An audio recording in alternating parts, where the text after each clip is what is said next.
గంజాయి గాని ఎక్కడన్నా పండించిన గంజాయి తెచ్చి అమ్మినా అదే మీకు చివరి రోజున మరొకసారి హెచ్చరిస్తున్నా. డ్రోన్స్ పెట్టాను, ఎక్కడికక్కడ డ్రోన్లన్నీ చూస్తున్నాయి.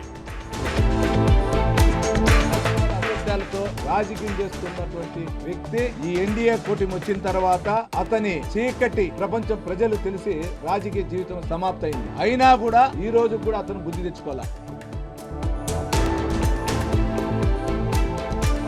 ముఖ్యమంత్రి గారు మాకు అనుమానం వస్తుంది, ముఖ్యమంత్రి గారు మీరు వెళ్తే సహకరించొద్దని ఏమైనా చెప్పారా? లేకపోతే లోకేష్ బాబు గారు మీరు వెళ్తే అధికారులు ఎవరు సహకరించకూడదని చెప్పారా? ముఖ్యమంత్రి గారు అంటే చిన్నవారు కాదు కదా.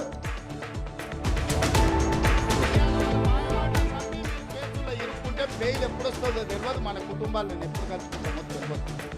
నేను అడగదలుచుకున్నా, మీ భూములు గుంజుకొని ఏం చేస్తాను? నేను సాప చుట్టి ఇంటికి తీసుకుపోతానా? ఏంది, నాకేం అవసరం ఉంది? రుణమాఫీ చేసింది కాంగ్రెస్ ప్రభుత్వము.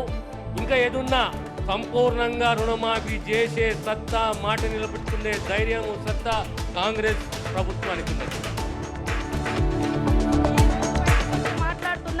మరి 10 సంవత్సరాలలో మీరెందుకు ఈ 30,000 కోట్ల భారం రైతుల మీద ఉంటే ఎందుకు మాఫీ చేయలేదని నేను అడుగుతా ఉన్నా. గత ప్రభుత్వంలో దుర్మార్గమైన పరిపాలన, రాష్ట్రం అప్పుల కుప్ప, ప్రజాస్వామ్యాన్ని పూర్తిగా పాతరేసిండ్రు. ఎక్కడ కూడా సెక్రటరీకి అయినా ఆనాటి ప్రగతి భవన్కైనా కాలు పెట్టే పరిస్థితి లేకుండేది. ఈ పెన్షన్ 4,000 సంగతి దేవుడెరుగు, ఉన్న 2,000 పెన్షన్ కూడా సకాలంలో ఇస్తున్నటువంటి పరిస్థితి. గతంలో మాదిరి ఉండదు. ఇప్పుడు చెత్తగలందరూ అనేక మంత్రి పదవులు తీసుకొని పార్టీలు పెద్ద పెద్ద లాభాలు ఉంది, పైసలు లాభాలు ఉంది, పైసలు సంపాదించుకొని పేర్లు సంపాదించుకొని పెద్దంతా కొట్టుకుపోయింది. ఇవాళ కసితో, కక్షతో, కేసీఆర్ గారి పైన కోపంతో, తెలంగాణ పైన కోపంతో ఇవాళ అటు ప్రజలను ఆగమాగం చేసే ప్రయత్నం చేస్తాం. కాంగ్రెస్ ప్రభుత్వం వచ్చిన తర్వాత ఈ సంవత్సర కాలంలోనే తెలంగాణలో విద్యా వ్యవస్థను పూర్తిగా విధ్వంసం చేస్తాం. ఇది ఏదో అనుకోకుండా జరుగుతున్న సంఘటన కాదు, కావాలని ఉద్దేశపూర్వకంగా చేస్తున్నటువంటి. మీరు దయచేసి తెలంగాణలో మళ్ళా ప్రెస్ మీట్లు పెట్టకు. నా రిక్వెస్ట్, తెలంగాణ సమాజం మిమ్మల్ని ఎప్పుడో తిరస్కరించి మీరు సభ్యత, సంస్కారం లేకుండా మాట్లాడతారని తెలంగాణలో ప్రతి ఇంటికి కూడా తెలిసిపోయింది.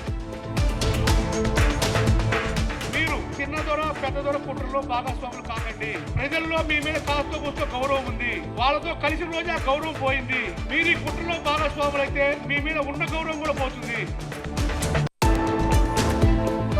అయినా కూడా అటు కేసీఆర్ కానీ, కేటీఆర్ కానీ, హరీష్ రావు కానీ మీ ముఠా ఎవ్వరు కూడా దిక్కు రాకపోవడం చాలా ఆశ్చర్యాన్ని కలిగిస్తుంది. మిమ్మల్ని మెడలు బట్టి బయట గెంటేద్దామన్నా కూడా మీరు ఇంకా మేము సూరు పట్టుకొని నిలబడతామన్న సామెతలా మీరు ఉన్నారు.